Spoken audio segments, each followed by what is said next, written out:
Oke, Assalamualaikum warahmatullahi wabarakatuh. Perkenalkan, nama saya Revi Damayanti dari kelas Akuntansi 23A.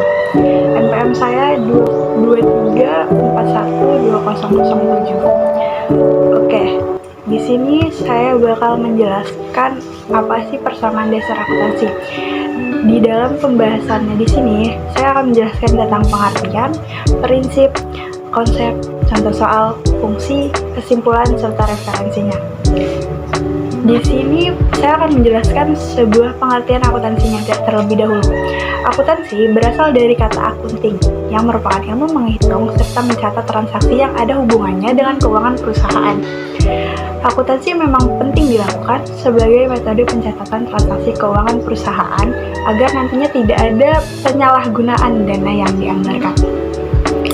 Lanjut, pengertian persamaan dasar akuntansinya itu adalah pencatatan yang menjabarkan hubungan dari berbagai akun yang terdapat di laporan keuangan perusahaan. Selain itu, persamaan dasar akuntansi juga bisa menunjukkan pengaruh dari transaksi terhadap posisi keuangan perusahaan, seperti aktiva serta sumber dananya. Oke, lanjut kita masuk ke prinsip persamaan dasar akuntansi. Prinsip persamaan dasar akuntansi secara matematis menghubungkan antara harta perusahaan dengan hutang serta modal. Bagian harta atau aset perusahaan termasuk dalam bagian aktiva, sedangkan hutang dan modal masuk dalam bagian pasiva.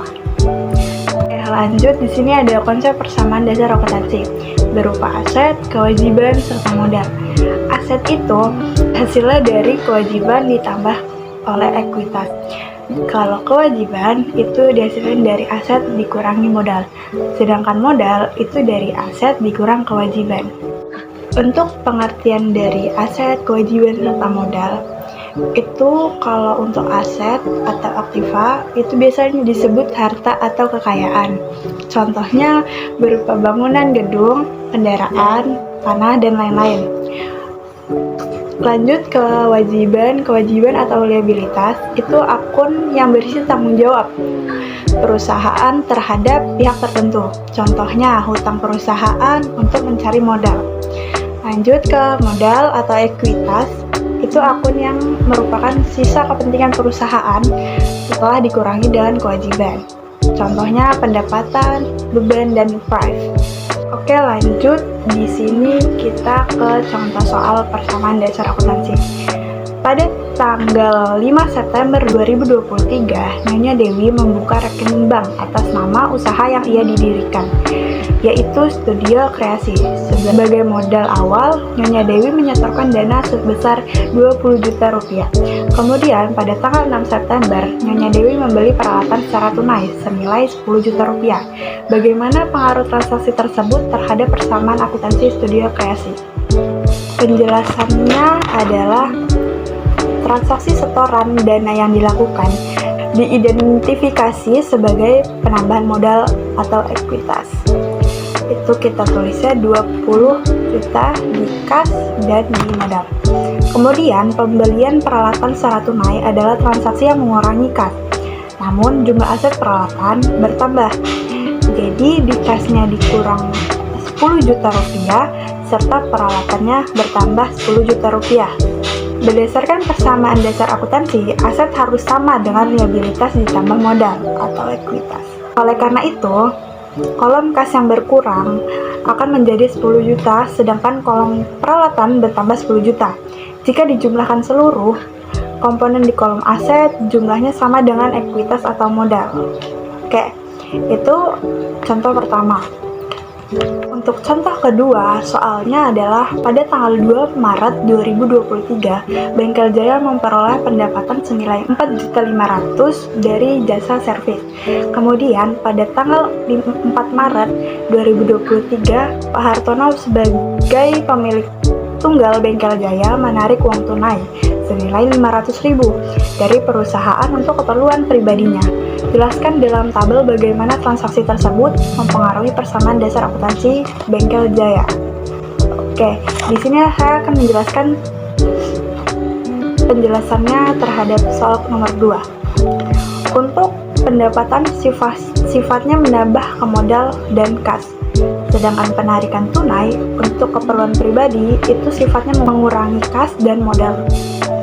Jika dalam tabel persamaan akuntansi, pendapatan menambah di kolom aset dan modal senilai 4,5 juta. Di sisi lain, price yang digunakan itu mengurangi kas dan modal sejumlah 500.000. Jika dihitung, maka kolom aset dan ekuitas sama-sama mengalami pengurangan 500.000. Hal ini juga menyebabkan saldo akhir aset dan modal sama-sama menjadi 4 juta rupiah. Oke, itu dia 2 soal contoh dari soal persamaan dasar akuntansi. Di sini saya akan menjelaskan tentang fungsi persamaan dasar akuntansi. Fungsi utama dari sebuah persamaan dasar akuntansi itu untuk mengubah harta serta kekayaan milik perusahaan akibat setiap transaksi yang telah digunakan. Nantinya, persamaan dasar akuntansi bisa membantu menghitung berapa dana yang telah dikeluarkan perusahaan dalam satu periode akuntansi. Oke, lanjut, kesimpulannya adalah akan sulit dibayangkan apabila kondisi keuangan perusahaan tidak bisa diatur dengan baik atau malah membuat keuangan perusahaan menjadi berantakan. Pastinya perusahaan akan sulit berkembang, bahkan tidak menutup kemungkinan kalau perusahaan akan mengalami kerugian secara terus-menerus, sehingga harus gulung tikar. Persamaan dasar akuntansi ini merupakan suatu pencatatan keuangan perusahaan yang meliputi modal, kekayaan, hutang, yang berfungsi untuk menjaga keseimbangan keuangan perusahaan. Dengan kata lain, pemasukan dan pengeluarannya perusahaan tetap seimbang, sehingga perusahaan bisa terus berjalan dengan baik. Dan persamaan dasar akuntansi ini sangat dibutuhkan oleh setiap perusahaan. Oke, ini dia referensi dari saya, dan jangan lupa belajar, kelak akan terpakai di masa depan. Oke, sekian dari saya. Wassalamualaikum warahmatullahi wabarakatuh. Terima kasih.